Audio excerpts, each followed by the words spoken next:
celebrities, and activists to share empowering, thought-provoking messages to the masses. Dr. Watkins has made thousands of appearances in national media, including CNN, ABC, MSNBC, and many others. He is also the founder of the Your Black World Coalition and the co-founder of Watkins Media Group. Both organizations collectively reach more than 6 million readers per month. Welcome, Dr. Boyce. Listen, I'm so excited. Oh, I'm excited too. Thank you for inviting me. I appreciate the invitation. Oh, no, thank you for coming. So we got a short time. We got like 30 minutes. So we're going to get right to everything that I need to ask, which I got a whole bunch of stuff. I want to get to all of that. So the first thing I always ask all my men who come to share their truth is, tell me a little bit about your blueprint. Tell me about your relationship with your mother and your relationship with your father. Okay. My blueprint. You said my blueprint. You mean like just how I'm made, what my experience has been. Yeah, I say my blueprint is one where I'm a fierce believer in Black love as a solution to almost everything. I think that a lot of our problems as a community, our challenges rather, and our hurdles, our opportunities for improvement come from the struggles we've had learning how to love each other and learning how to manage relationships, not just romantic relationships between, say, a man and a woman, or even between two women or two men, whatever, whatever category it's in. But also you talk about friendships, you talk about relationships with your parents, relationships with your kids, business partnerships, like all these things factor in terms of, really determining and deciding and shaping what your life is going to look like. And if you are not healthy in any of those areas, then you're going to have a lot of problems. And I think that actually explains a lot of our challenges economically, politically, and otherwise. Yeah, so share a little bit about your relationship with your mother and your father.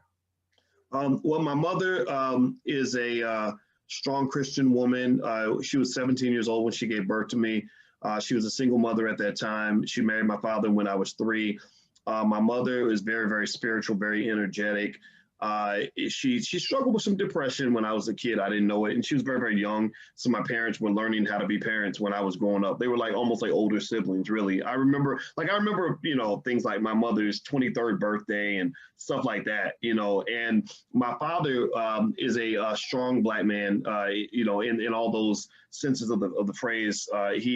He ain't no punk. He's a Vietnam veteran. He's he had his own trauma, from just all of that, Vietnam, the drugs, all that stuff.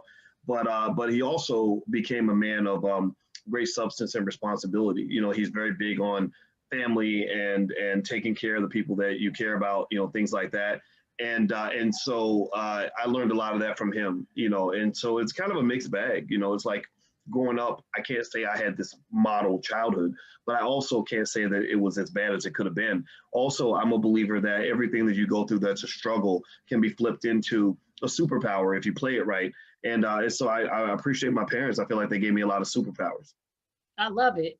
It says in your bio that you were deemed special education. So I have a son who's on the autism spectrum, and I know that's a struggle more for me as a parent than it probably is for him. So you went from special education to be one of the biggest financial advisors in the world. What would you say to those young men who are listening, who may be in special education, ADHD, and what would you say to those parents? I would say that obviously you can't give up on your kids, and everybody has their strengths and weaknesses. And I would say that having your children working with people that can get the most out of their God-given abilities is obviously essential. This idea that somehow because a person is in a certain category that you just give up on them, or this child's in special ed, so why should we teach them how to read and how to function? That obviously can't work, because they've got to grow up and they got to live life and they got to be able to function at their highest level. So whatever that person's a natural ability may be, one way or the other, I think all of us do best when we're living our best life, so to speak, when we're getting our opportunity to really, live whatever that purpose happens to be. And so I think that applies for all kids, and so with our kids, to be honest with you, all my kids have different ability levels, in different areas. And, so the question is, what are you best at? and then let's help you find your mountaintop in that area. So one person's mountaintop might be, geographically speaking, like your mountaintop might be in South America, yours might be in Africa, yours might be in China. Let's get you to South America, China, and Africa so you can climb the highest mountain that's available to you. Like what you don't want is somebody where their mountaintop is China, but you got them over in Ecuador, right? Oh. Like, so you're gonna be, you could have been the greatest musician on earth, but we made you a financial advisor because everybody in the family believes you need to go do this other career instead of the one that you're meant to do. So that's what it is. It's figuring out what their strength is. Because I believe that most of us, when we operate within that particular purpose and passion that we're supposed to have, that's when you get a chance to really shine and be your best. You may suck at everything else, but if you're in that one space you're supposed to be, you're gonna win. Yes, I love that. So parents, please just focus on your children's strength and don't get so wrapped up in what they cannot do. So most of the time when we see special education, and I always want to ask when I talk to Black men because Black men already struggle in the world, not even in America, but in the world. Why didn't you let that label, because so many parents don't get their children help because they don't want to label them. Why didn't you let that label stop you? It was really luck. It wasn't like I just had this profound vision of, it was more like I got tired of the system, and I just said, okay, this ain't working. I'm not fitting in with these schools, with these white teachers, and whatever. And so you just kind of become a rebel. You start, ending up in detention every week and whatever. And I think that, again, because you're just who you are, you don't know that, you don't know what kind of person you're becoming. You just say, this is who I am. And so I guess I had that natural rebellious spirit where I would just say, well, screw this. I guess I'm the troublemaker. I guess I'm the bad kid. So I started fulfilling that role. And then I think carrying that into adulthood, I always had that rebel role. So even to this day, I have to check myself because sometimes I'll go against the grain, and I have to make sure I'm not just going against the grain just because it's the grain, right? I have to know when to say, okay, Boyce, you're not in fourth grade anymore. Just shut up, sit down, and fit in because it's okay. It's okay to do that. But whatever you experience in your formative years, it just stays with you. And so that rebellious spirit has worked well for me in certain areas. Like I didn't learn until I became an adult that it's usually the rebels that get a chance to become the millionaires and the successful people and all that other stuff. The people that follow too many rules, you're limited by the intelligence level of the people that are making the rules. So if you're a genius that's following rules made by dumbass people, then you're going to be imitating a dumbass person. And I don't want to imitate dumb ideas, right? So it worked out. I think so far, so good.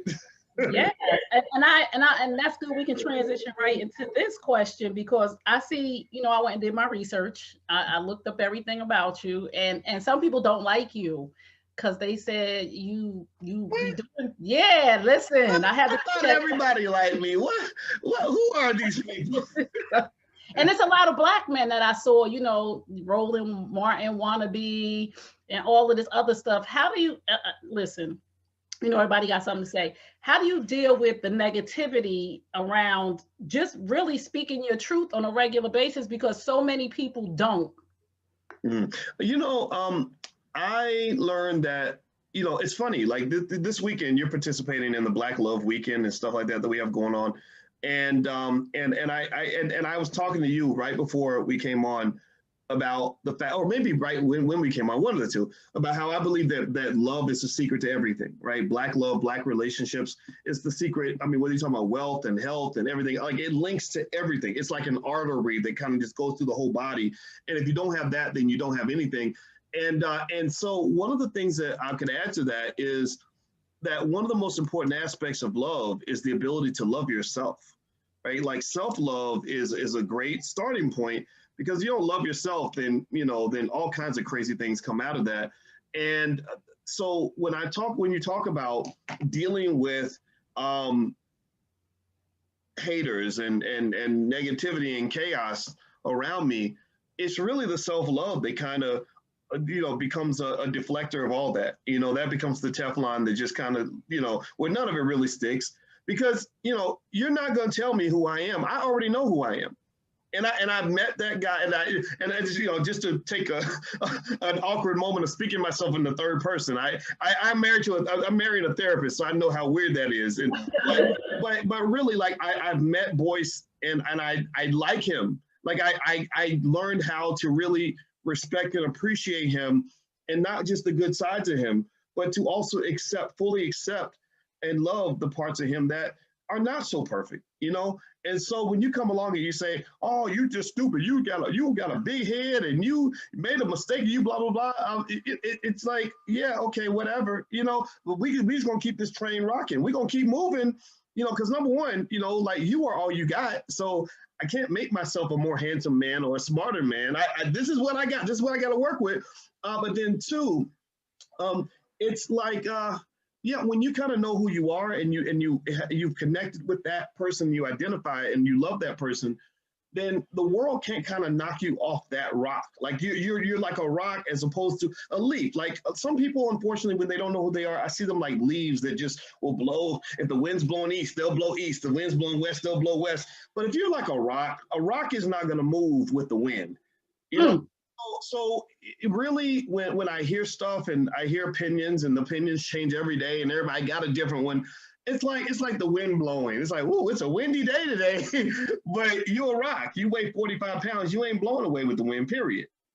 I love that. Listen, if you just tuned in, you're tuned into Men Heard Too. I'm here with Dr. Boyce Watkins, who is a wealth of knowledge. Please, if you do not follow him because he will set you free. And I just love anybody who's comfortable. No, really, because people will tell me sometimes, and I used to fall back like I was too blunt. And I'm like, okay, if the bike is red, the bike is red. Am I supposed to say the bike is hues of pink and purple? So I love that you really just share your truth. Let's talk about Black men and finances and balancing checkbooks and wealth. Are Black men unfit to manage money? Well, you know what I'm gonna say to that, right? That's not, yeah. It depends on which Black man you talk to, right? Right. So some people are unfit to manage money, right? As a general trend, Americans are just not that great at managing money. I learned that when I spent some time at the Center for European Economic Research back in 2006, and I was I was a visiting researcher there, and one of my German colleagues comes into the office, and he's like almost like pissed off, like he's like, what is wrong with you Americans? And I was like, well, what's wrong with you Germans? Like, what are you talking about? And he said, I looked at the data, and according to the data, Americans make 5 times more than we do as Germans, but we save 4 times more, and also we're much more financially secure than you are. So we pay more in taxes, we make less income, but we save 4 or 5 times more than you do. How does that happen? And I remember that was like my first sort of experience in terms of understanding that in America you have so much capitalism, so much consumerism, and it's marketed in so many powerful, sophisticated ways. And we know Black people are kind of on the bottom of that. Like they bombard us with all kinds of stuff.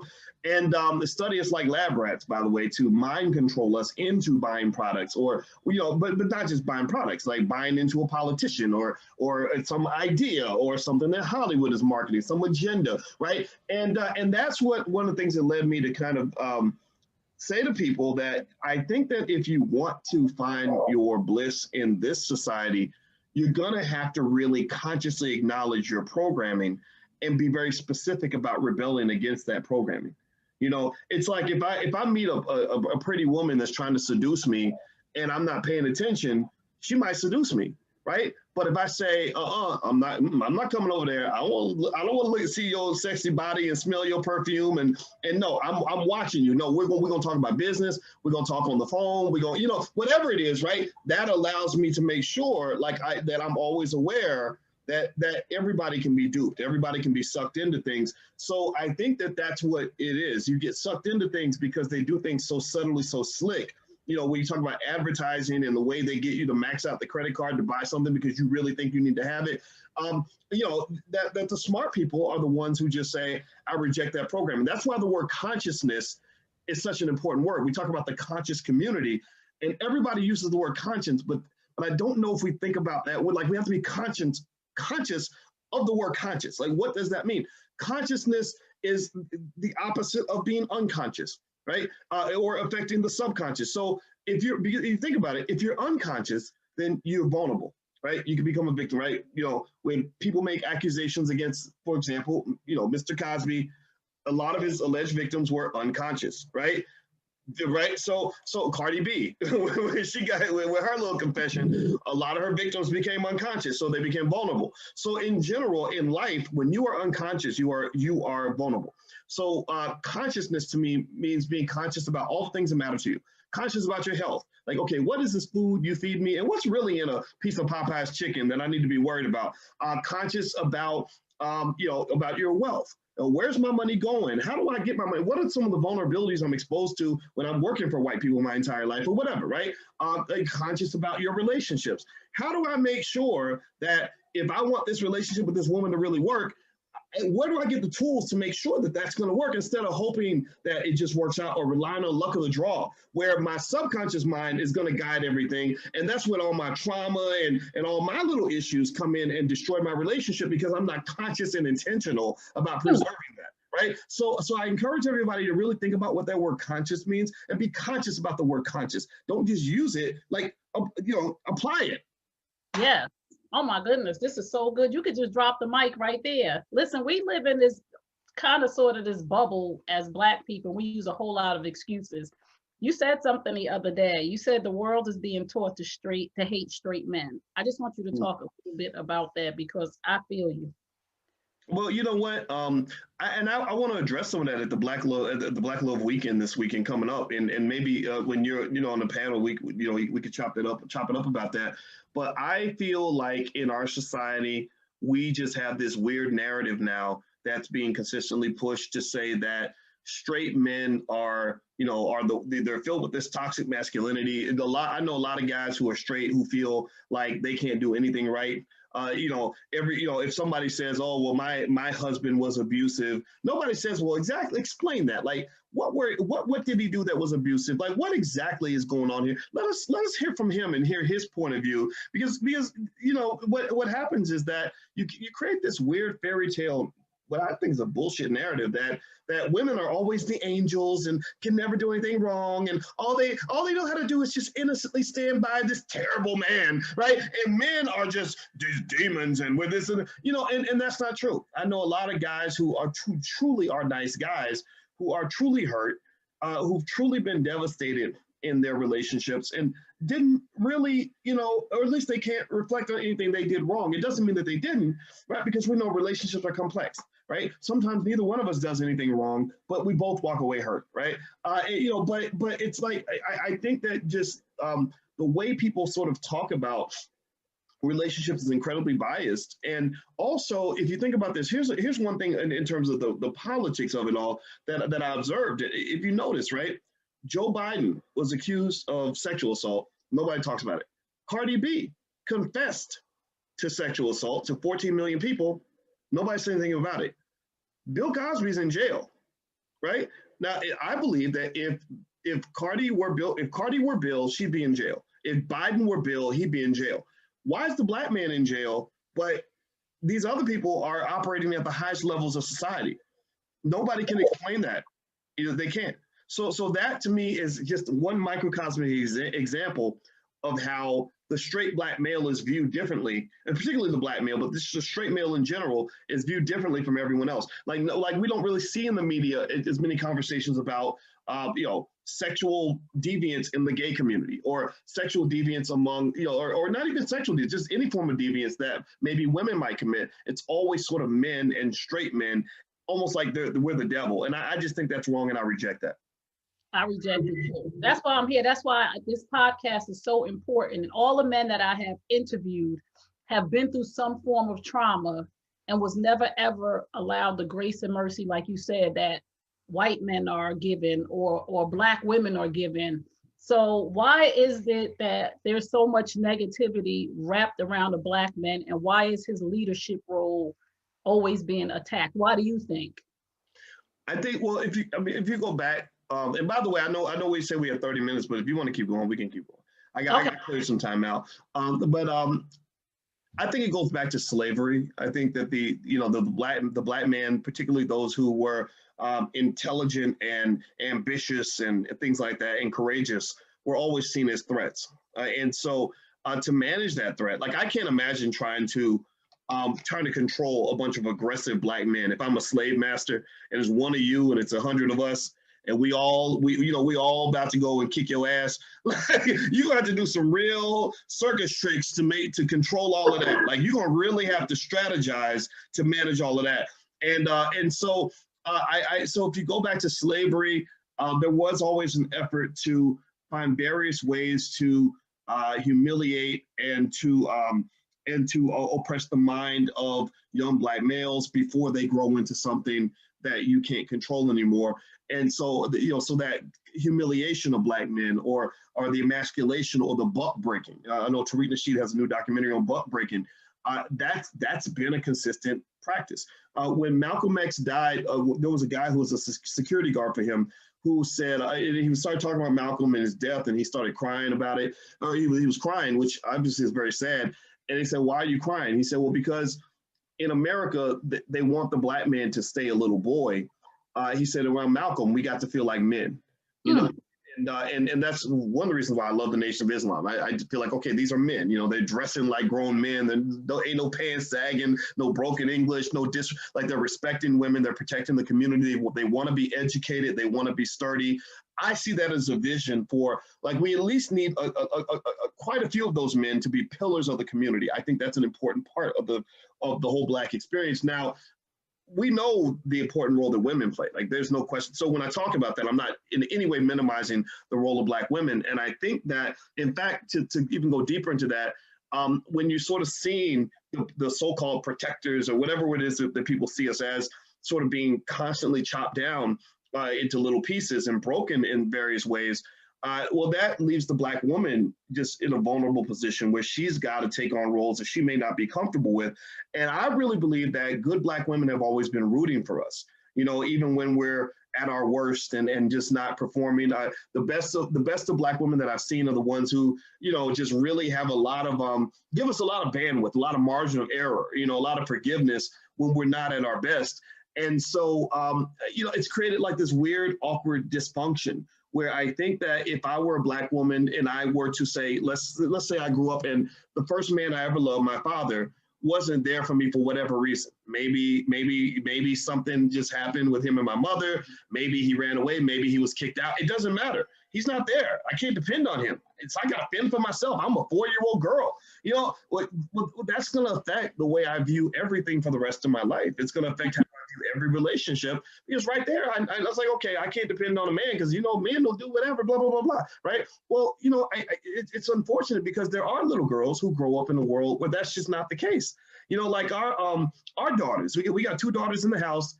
They got 2 daddies, 2 firm, solid daddies who are financially secure, who are very assertive, very intelligent, who will protect the hell out of them, who will put a bullet in your brain if you touch either one of those girls.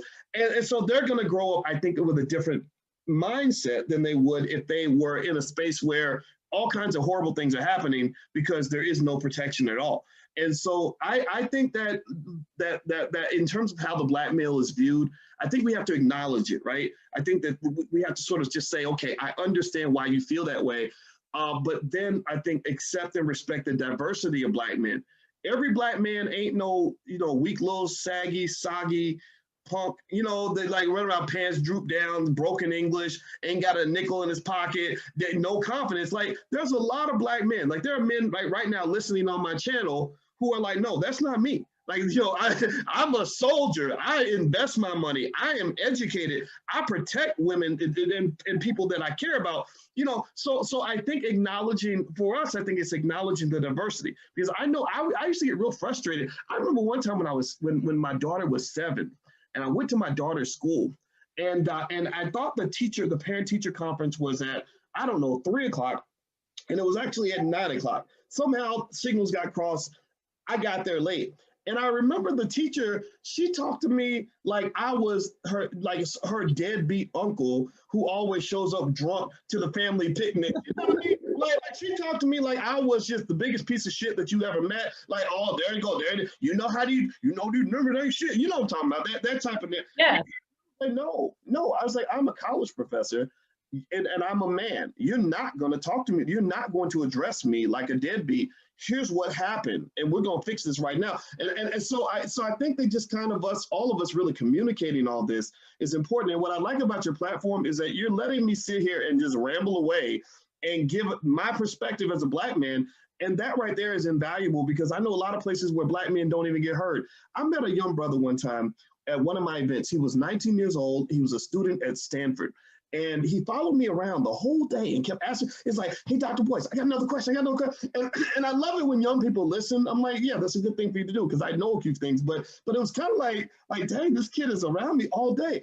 And so he eventually told me his story. He said, 2-3 years ago, I wouldn't have even been interested in someone like you because he basically said, I thought I was white and I had all my friends were white. I was the star of the football team. He was also a straight A student and he was an actor too. He would act in plays and he's around white people. He had a white girlfriend and all this other stuff. And he said, he got accepted to all the Ivy League schools, Harvard, Yale, Stanford, all the way across the board. And he said that, all that changed the day she accused me of rape.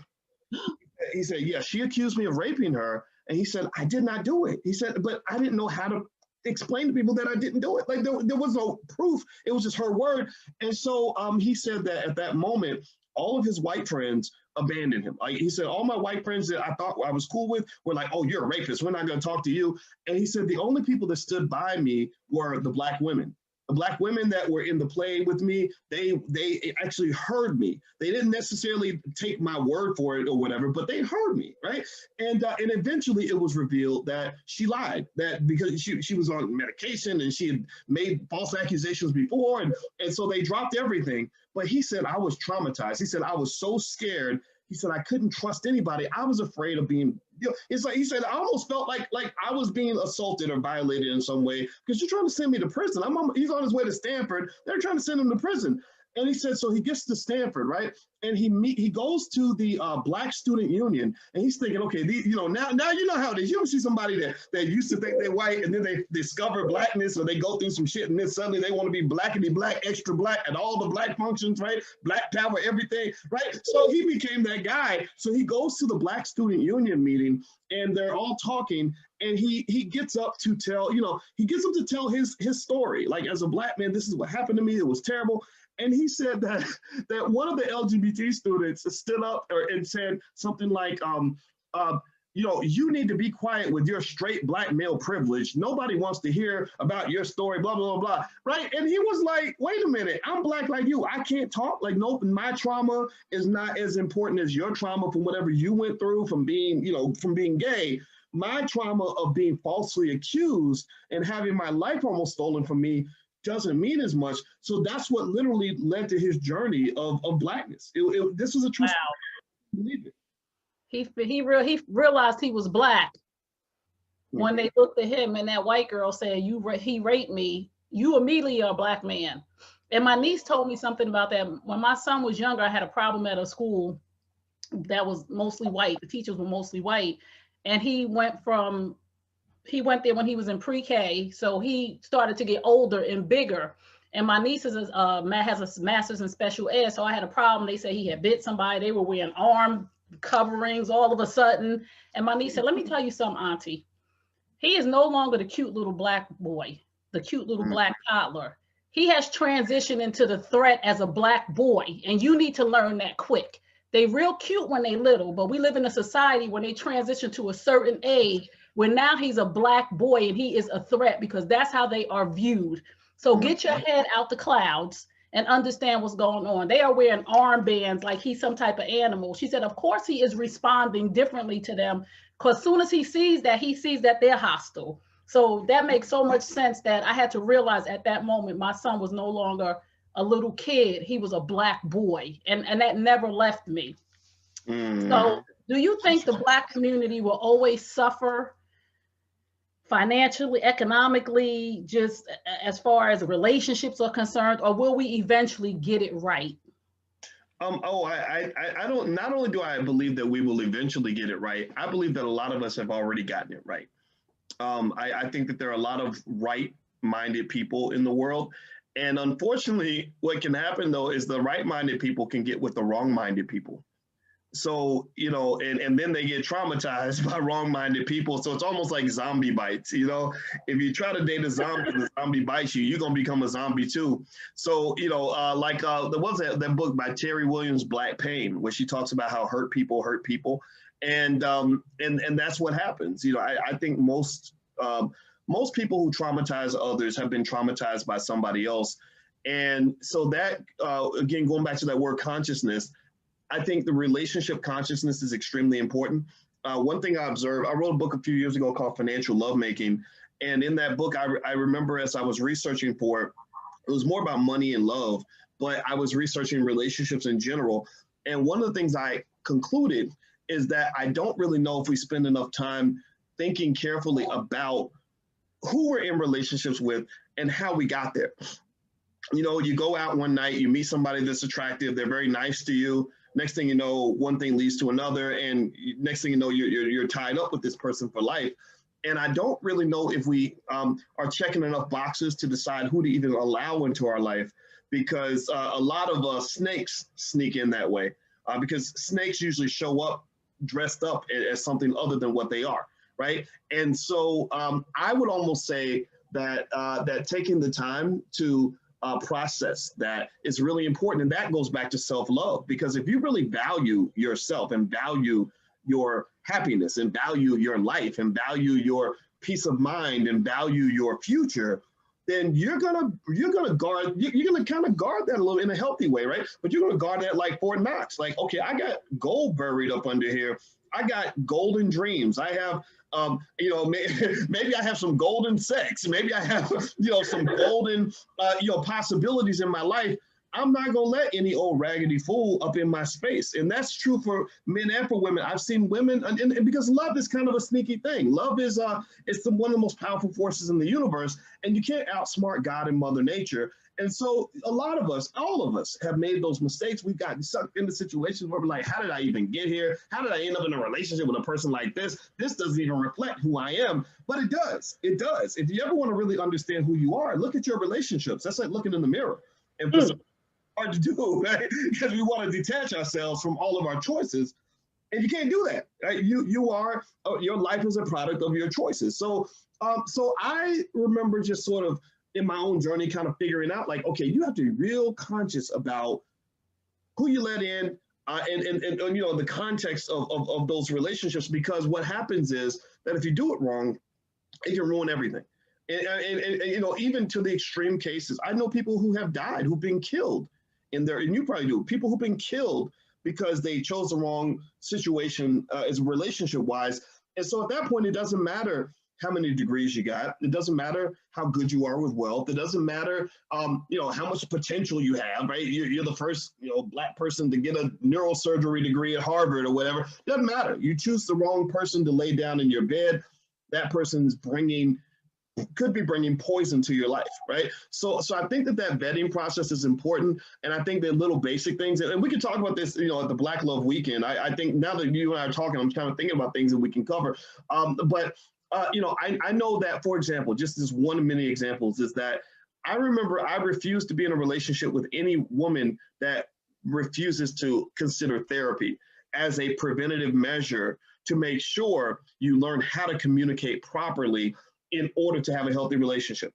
I don't believe that relationships, the complexities that they have, especially in America, because we're trying to figure out what gender roles should be and who we are, and I believe every relationship is its own individual negotiation, but I don't think it's good to necessarily have a do-it-yourself approach to relationships, or an approach where you say, okay, we're going to go to the doctor after we get sick. Like, we're going to wait till we have problems and then go see a therapist.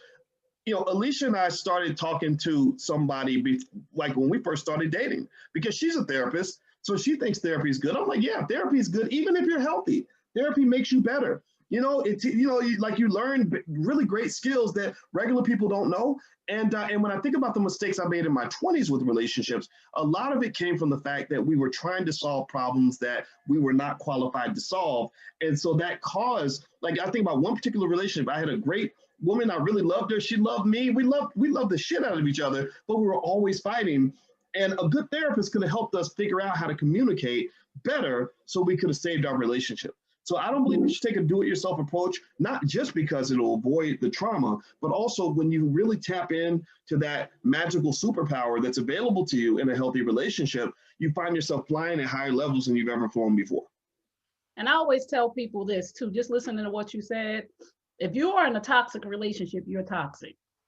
A toxic relationship takes two people to be toxic, because a healthy person is leaving. And I had to learn that from my own journey of being in toxic relationships. But now I'm in a space where if it walks like a duck and it talks like a duck and it quacks like a duck, I'm out. And not immediately, or I'm just guarding myself. I'm so scared, because I believe love is a gamble that I'm willing to take with the right person. But I noticed that toxic people that are in toxic relationships, you stay because you're feeding off the toxicity. A healthy person can say, like you said, either you're going to get help, but you're not going to tear me up, because like you said, bad company corrupts good character. So most of the time when we're trying to change a person who has terrible behavior, adverse behavior, acting out, they usually change us. You start acting like them. So I noticed as I began to get older, like I'm 51 now, so I wish I knew what I knew now about therapy and getting the help that I need and asking for help. I would have had such a different life, but we all are where we're supposed to be. So how come, and I want to ask you this question because I'm sure you'll give me a great answer. How come everything is shaming and bashing? Every time I have a conversation with somebody, whether I say you need to get right because your health is suffering, because you're way overweight, I'm fat shaming. If I say something about a person who's gay, I'm homophobic. I'm trying to understand, why is everything homophobia, shaming, or bashing? Where do we just get to have conversations, and why can't we? I think the world has changed. I think the internet has created factions of people that just we kind of go in directions where people are going to tell us what we want to hear. I mean, you think about it, and you really think about relationships in particular, something as delicate and as important as Black love. Millions of people are getting bad advice. There are a lot of self-proclaimed relationship gurus who pretty much have just figured out, look, if I just tell you what you want to hear, then you're gonna keep giving me money or whatever. And it's like if I run a gym where everybody gets cupcakes when they walk through the door, then a lot of people are gonna pick my gym. Now conscious people, health conscious people are not. They're gonna say, no, there's no way I can be healthy and you're giving me cupcakes every day. But being conscious requires work. That's why a lot of people don't do it. It requires critical thinking. And a lot of people, literally, that part of your brain, the prefrontal cortex that's responsible for critical thinking, that a lot of people, literally, they actually say that programming from just watching TV and things like that reduces the strength of your prefrontal cortex. You have to really exercise your logic skills like a muscle. And when you're sitting in front of the TV all day, and Black people actually watch more TV than any other group of people in America, it literally weakens your critical thinking skill in your prefrontal cortex. So consciousness is connected to critical thinking, which requires work. A lot of people don't want to do the work. It's much easier if I just go in a situation where I say, look, I've got this fantasy, this myth I've been feeding myself for life. Just keep feeding my myth so I can maintain this artificial environment I've created around my life, so that everything is everybody else's fault. And I have no accountability and I don't have to do the work, and we're good. I will pay you to maintain my fantasy and help me continue to swim in my big pile of bullshit, right? So people like that, unfortunately, are just not the ones that are going to respond in a productive way when you say, well, maybe all your life outcomes might have had something to do with you and your choices, right? That's a hard thing to confront. That's cognitive dissonance like crazy, right? Right. And so I think in that world, you really have, and then you add in the craziness of politics and technology and factions being created through social media, where they're constantly feeding you content that's reinforcing whatever point of view you have. Like, I love Donald Trump. All my posts are going to, tell me how great Donald Trump is.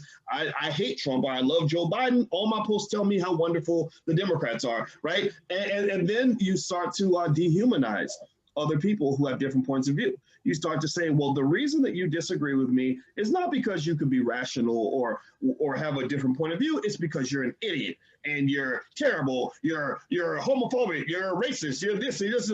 And I feel like that's a problem of my background's in academia, where in academia, all ideas are supposed to be laid on the table, even if they offend you, right? The truth does not care about your feelings.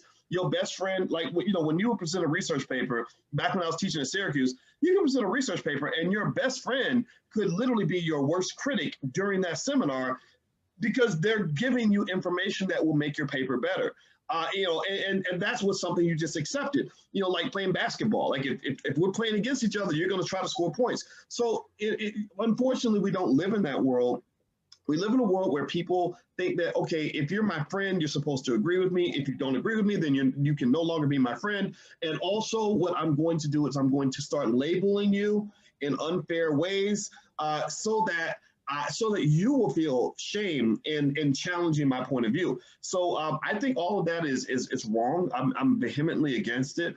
I'm all for the free exchange of ideas, even to the point where when I really want to challenge myself, I will actively go seek out conversations with people who disagree with me completely and challenge myself to say, okay, if I'm really supposed to be an intelligent person, I should be able to put myself in your shoes and see the world from your view. If I can't do that, then I'm not really challenging myself. And then also I'm limiting myself, because one of the great keys to strategic thinking, in my view, is to be able to put yourself in the shoes of people who disagree with you so you can really see the issue from all angles. Most people don't do all that. No, because they just want to be right. And that's where that communication piece comes in, where you talked about, because most people think, and I study stuff. I don't have a college education, but I study stuff like communication and stuff. Most people think that communication is you talk and I listen.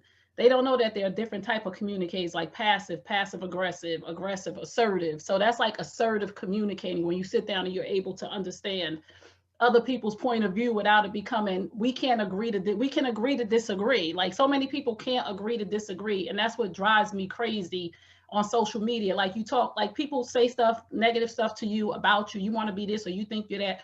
For me, being on a platform where I'm speaking, I had to learn how to get my skin thick and to just ignore some comments. Because at first, when I first came on 5-6 years ago, I'd be arguing on social media with, like, you said what? That you don't know me. And now it's just like, I'm just stating a fact. If you don't agree with me, I'm cool with that. So I got one more question, because I know you have to go and you did give me some extra time.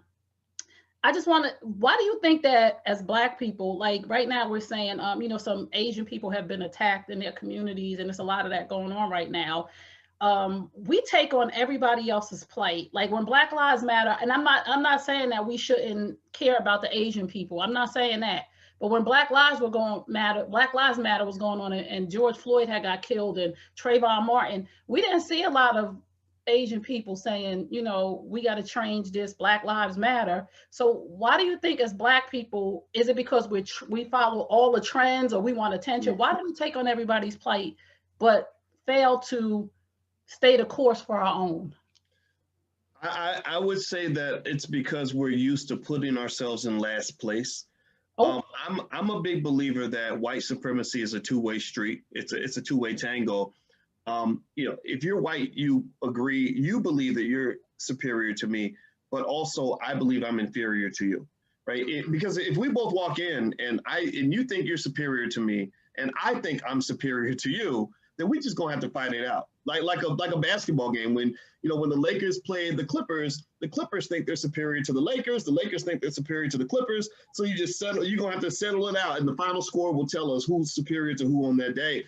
And so I think that one of the things I've concluded is that we have to acknowledge the fact that white supremacists are not always white, that there are millions of white supremacists who are also Black, because we give so much energy. People don't understand that, energy and where your spirit goes. And when you're feeding into something, you're giving it power, you're giving it life. Like, I'll give you an example, actually, which is really interesting. This is kind of like a white supremacy thing, but people don't notice, like Kevin Samuels actually his platform, it didn't really explode. He was doing very well. And I think Kevin's a smart guy. He's controversial. People disagree, but his platform didn't blow up until people started attacking him. When they started pouring energy into him, like, look at this guy, he's terrible. Boom, he blows up, right? Kevin's strategic. I'm sure he gets that. Same thing. When Roland Martin decided he wanted to destroy King Randall's school and humiliate King Randall blew up. Now he's got 100,000 followers online. Rihanna's following him, right? He raised probably $100,000, all because somebody tried to attack you. So my point is to say that we don't understand that sometimes when we claim to be fighting white supremacy, we're actually fueling it by allowing the white supremacists to dictate where our attention is going to go, right? They dictate what we're going to talk about that week. They dictate what issues are going to matter for us. And so, on one hand, you have more direct things like, Black folks on CNN. If Democrats are talking about immigration, they're talking about immigration. If they start talking about LGBT, then suddenly Van Jones and all, Angela Rather talking about LGBT, right? But then you have indirect stuff where even those of us who counter that narrative, who are like, no, why are you bringing that issue up?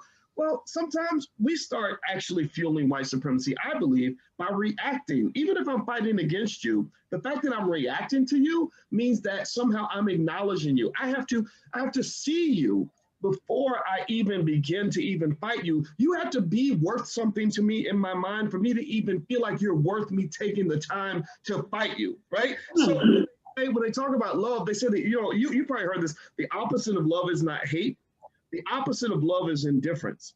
Because a lot of times if I spend all my time hating you and fighting you and complaining about you, I'm really kind of acknowledging that I kind of love you, that I kind of admire you, right? So what I learned actually with like, for example, this whole weird sudden campaign, like this whole Stop Asian Hate thing that's been suddenly all over my feed, you know what I do?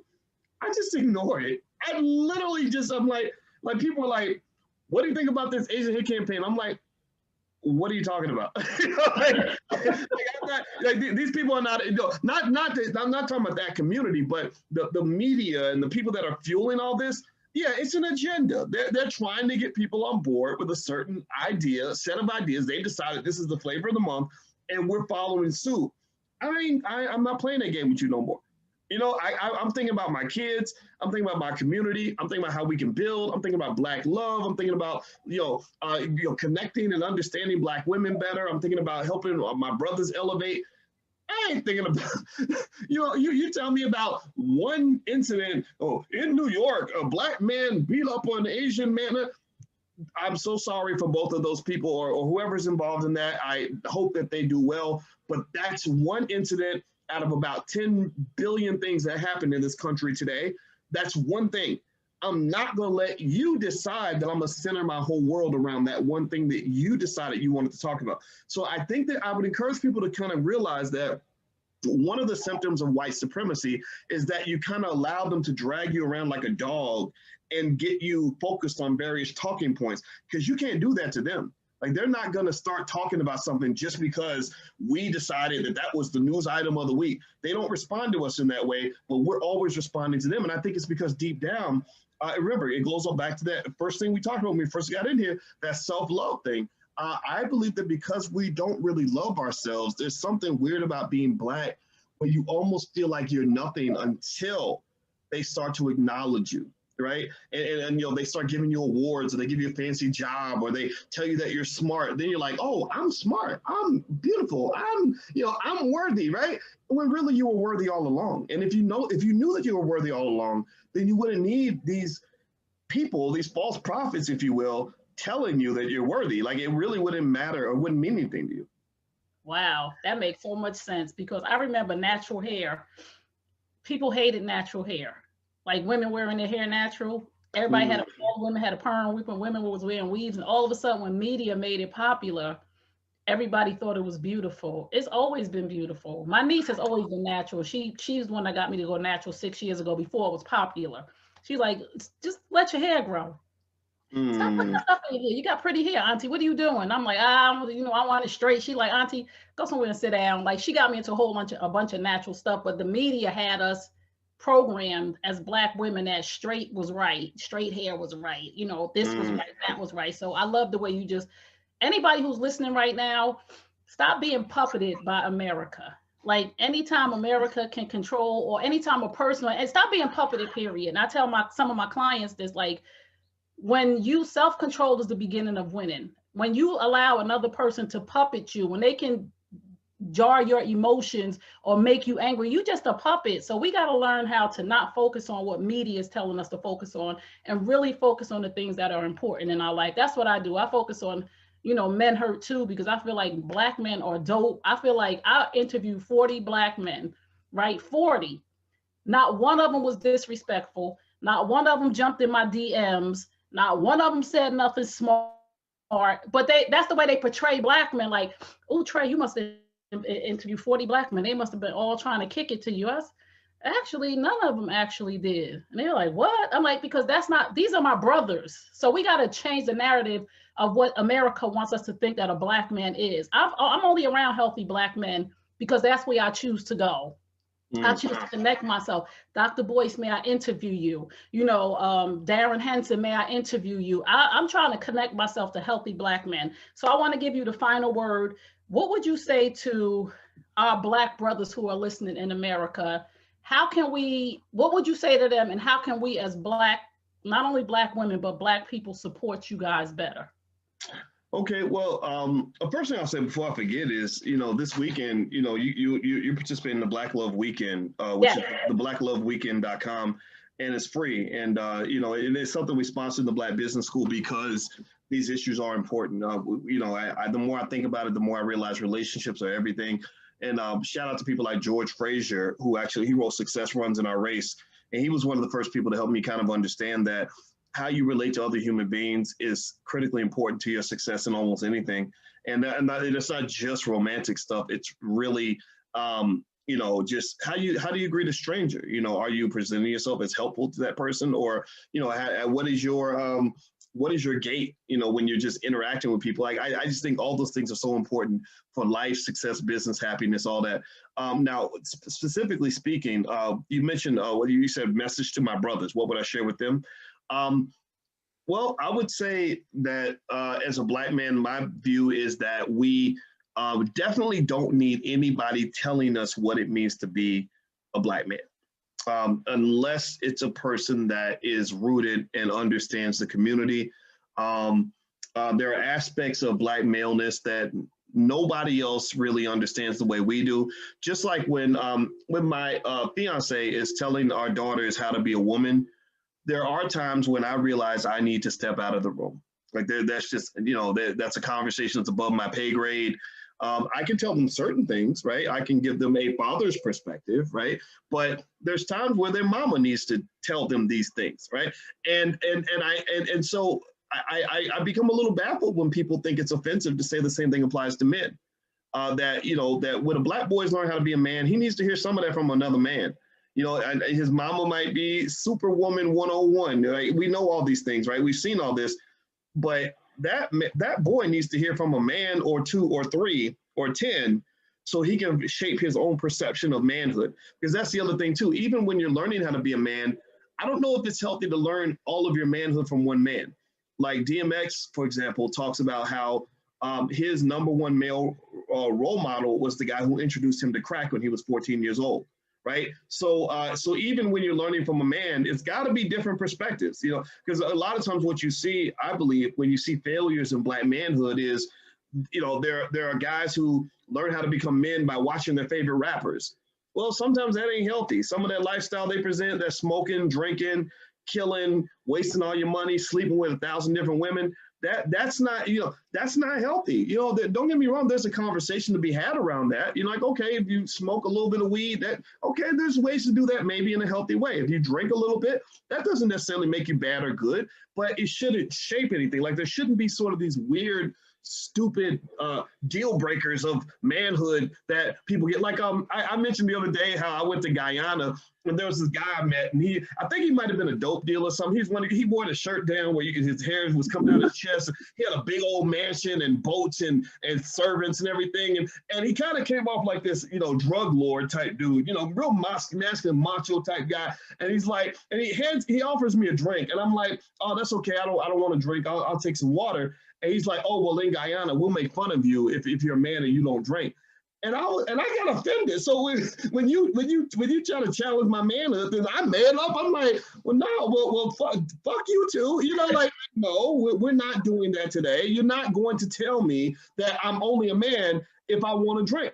Because my experience with manhood was I saw alcohol in a lot of ways. My father, who dealt with being a drug addict and alcohol, he was vehemently against that. He didn't want that for his kids. So he talked to me in certain ways that made me say, I don't even want to mess with it. Whatever there is that's in that bottle, it must be good. And I don't even want to know what it is, right? And it doesn't mean I'm going to judge you. It just means that that's my choice. That, and that's what it has to happen at the end of the day, right? You're taking information from various sources, but you got to make that choice. Right. And I think that unfortunately, a lot of our guys, when you're talking about family and community, I think that what's missing in some conversations is this lack of balance in terms of understanding how important the role of the man and the role of the woman is. A lot of people can acknowledge the role of the mother, but sometimes act like the role of the father is optional. That shit ain't optional. The mama ain't optional. The daddy ain't optional. Stop that. Right. And also, I think when you're talking about relationships, the other complexity is that every relationship is an individual specific negotiation that I believe part of that, a big chunk of that negotiation must occur without the interference of outsiders, right? One of the biggest tragedies I've seen in relationships is when you have people that are outside your relationship telling you what your deal breakers are supposed to be. Like, oh, well, no real man would ever let a woman talk to him like that, or no, or girl, if you really have any self-worth, you won't let that man do that. No, like I think, I really think that when you're talking about your life, you spend most of your life by yourself to some extent, right? You're in your own head, you're in your own bed, you're living that life. All these sons of bitches that got 2 cents here, 2 cents there, things to say about your life, they're not living your life, right? So maybe internally, because you have access to information that nobody else has, you may decide, you know what, this woman did something real foul to me, but I'm gonna go ahead and let it slide because I don't want to imagine my life without this woman. And I know every man on the planet might call me a simp for letting this thing go. Like, I don't know, it could be she cheated on me or she disrespected, whatever. But you know what? I really don't want to lose her. And I'm willing to do what it takes to keep her by my side. And I think that you should make that decision in a vacuum, because these people will have you out here lonely. Like, you ever letting your pastor tell you what type of man you need to be with? Well, you only need to be with a man in the church, even though you in church and you don't see nothing but maybe 3 straight single men in the whole damn church, right? and 2 of them are having sex with everybody in the church. But somehow some man who knows nothing about your life is telling you that only men in the church are acceptable. No, like, don't you do that, because you'll end up, at a certain stage in your life and you'll be lonely and you'll be thinking about scenarios that you run into where you're like, gosh, that was a really good guy. I should have held on to him, but my pastor told me I should let him go, so I did. Don't do that, because they're not living your life. They're not going to pay the price you pay. So you have to be the final authority on those decisions, and you have to gain the courage and the ability to take in the information, take in the advice take advice from everybody. I take advice from everyone, even people that are stupid and wrong and uneducated and backward, got other points of view. I like to hear it all, but then when it's all said and done, it's time to make a decision about the life of Boyce. Oh, we gonna make that decision by ourselves. Ain't nobody else living this life but me. So that's probably the biggest thing I would say to anybody listening is stop letting these people, you got these people some fool on the internet that told you how to live and you really are taking that advice. I think the reason you're taking that advice is maybe because you haven't gained the confidence to feel like you're worthy of being the final authority in certain areas. And I just encourage you to reject that. Prepare yourself. Listen to your gut. Anytime I've ever got this little trick, this little secret trait is that I realized in my life, every time I didn't listen to my gut, I always made the wrong decision 90% of the time, because you know how everybody's telling you like, no, go that way or take that job or date that person, and your gut is like, I think I want to go in that direction, but I'm afraid to tell so and so, and then you go in the direction people tell you, and then you look back and like, damn, I should listen to myself. And that's the benefit of, I think, getting a little bit older and wiser, is you eventually learn how to listen to yourself. Listen to yourself, but educate yourself so you're not giving yourself bad advice, right? You know, that's my 2 cents. I'm done. No, you're right. Trust, a lot of people, you gotta trust the chooser. You gotta trust yourself. So many people don't trust the chooser because of bad experiences have molded them. And everything that you're talking about, like I have a program called Life Skills that I just put together. These are just basic life skills: decision making, critical thinking, communication. People think life skills is cooking, cleaning, being able to wash your clothes. No, it is critical thinking, decision making, just different things. Like we out here making decisions based on a feeling. Like there's steps to making a decision, and I didn't know that until I got a life coach. And I encourage people, therapy, life coach is somebody that's outside of your realm. And if your life coach should not be telling you what to do. Let me just tell the people that your life coach is supposed to ask you some real critical questions that come from inside of you to help you make a decision based on your own things. Because what we're doing is we're asking people stuff and they're giving us their opinion based on their experience. So one person could have got married with their high school sweetheart at 16, 17 years old. And another person could have got married, and their experience could be beautiful. They could be celebrating 60 years from being high school sweethearts. And this person over here could have total chaos from getting married too young. 2 different experiences. So whichever one you speak to, this one is going to say, oh my goodness, let your child get married at 16, 17. We've been married for 50 years. This one going to say, oh my God, don't let your kid get married.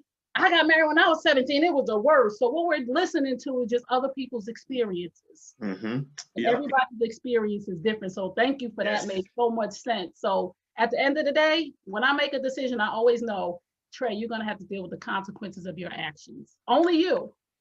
And well, you know what that makes me think about? What you just said is there's people make fun of me now because I play video games again. I decided I wanted something different, and I did it. My excuse is that my kids play, so I want to get closer to my kids, which really happened. But really, truth be told, they're kind of like my beard for adulthood, where really I feel like maturity is overrated, and I was like, you know what, I want to play video games, so that's really why. Even if I didn't have kids, I'd probably do it anyway. But one of the things I did was I started playing this game called Call of Duty. And I was really intrigued with the game and how it just simulates real life so well. And I researched, how did they make this game? And one of the things I found was that the way they make the game is they'll go to a location, they'll take thousands and thousands of pictures of that location and then put it in the computer, and it creates a simulation. It extrapolates that data to create a real life scenario which will give you, all these points of view. On, like, you go into a building, you see it from every single angle because they've taken all these thousands of pictures. And I think life is a little bit like that too, right? Like every person we talk to and listen to has a certain point of view. And when they give you their opinion, it's a biased snapshot because they're standing on the east side of the building. Somebody else is standing on the west side of the building, right? Somebody's above the building, somebody's inside the building. And when you talk to all those different people, you get all these snapshots and you can compile that, use the power of your subconscious mind, which the subconscious mind is actually more powerful than any supercomputer on the planet. There is no supercomputer anywhere in history that can simulate what your subconscious mind does. So when you're getting all these snapshots, you can then form a composite that allows you to extrapolate and sort of see the building from a multitude of angles. So I would say that going through life in that same way could be a good way to kind of understand the value of hearing everybody, but not allowing anybody to make that final decision but you. Yes, that is so good. Get all the angles and then you make the decision from the center. So please tell everybody where they can find you, what's coming up next. Because I just really just thank you so much. This was so good. I could just stay on with you forever, but I know you like, girl, bye. Well, you know what? I've enjoyed this as well. This has been so much fun. This is a great morning conversation. I mean, I don't, you know, it's just earlier than I normally get up, but I was happy. I'm happy. I'm really happy we did this because I've had so much fun. If people want to come to the Black Love Weekend, that's going to be this weekend, then go to theblackloveweekend.com. It's totally free. We sponsored in the Black Business School. We reached out to relationship experts, yourself, and you know, a few other, Dr. Charm Timms, and of course Dr. Alicia will be there, and Estia Brown, who's a relationship therapist, and a lot of other great people. And we just kind of wanted people to get an opportunity to hear from experts, you know, who, you know, really have the science behind it, because how you choose to manage your relationships is very important, you know, not just romantic, but your friendships, your business partnerships, everything else. And these individuals, also Dr. George James and some others, they're just really good at kind of, when I talk to them, they just tend to know how to manage relationships in a way that that adds value to your life. So that's what the Black Love Weekend's all about. So everybody's invited. It's theblackloveweekend.com. Okay, what about you? Where can they find a follow friend and like you? Well, they can actually go to boycewatkins.com. That's a good place to go. Or if you want, you know, some great information, we actually have a page, the allblackagenda.com, where at the allblackagenda.com, I have a lot of stuff that basically can help you in various areas of your life, you know, whether it's investing or health or whatever, because I believe the Black agenda needs to come from Black people. I'm not a fan of a politicized Black agenda. I think it has to be something that comes from us. So we just pull together resources from really smart Black people and just put them on a page. And so it's theallblackagenda.com. That's a good place to go. Thank you. So, and plus Dr. Boyce Watkins, if you Google him, trust me, there's a whole lot of stuff that you're going to find, a whole lot of positive stuff that you're going to find. And when you see those negative people, just understand we all have to have that to keep the fire. For those are the people that carry the message, because sometimes you don't know a person until somebody says something bad about them. And then you say, Dr. Boyce Watkins, he want to be who, or he want to do what? And then you Google and you like, what? I didn't know who this was. Oh my goodness. I'm so glad I found you. So thank you, haters. I'm for pushing forward, because I would, you know, sometimes people don't know your name until somebody says something negative about you. There you go. Thank everybody for tuning in to Men Heard To, brought to you by #Coffee with T, and I'm T. Remember what I tell you at the end of all my broadcasts, you deserve the best. Yes, I'm talking to you. You deserve the best. Now go get it. Peace and blessings. And remember Psalm 147:3, he heals the brokenhearted and binds up their wounds. Psalm 147:3, he heals the brokenhearted and binds up their wounds. Thank you, Dr. Boyce, and we will see you guys next time.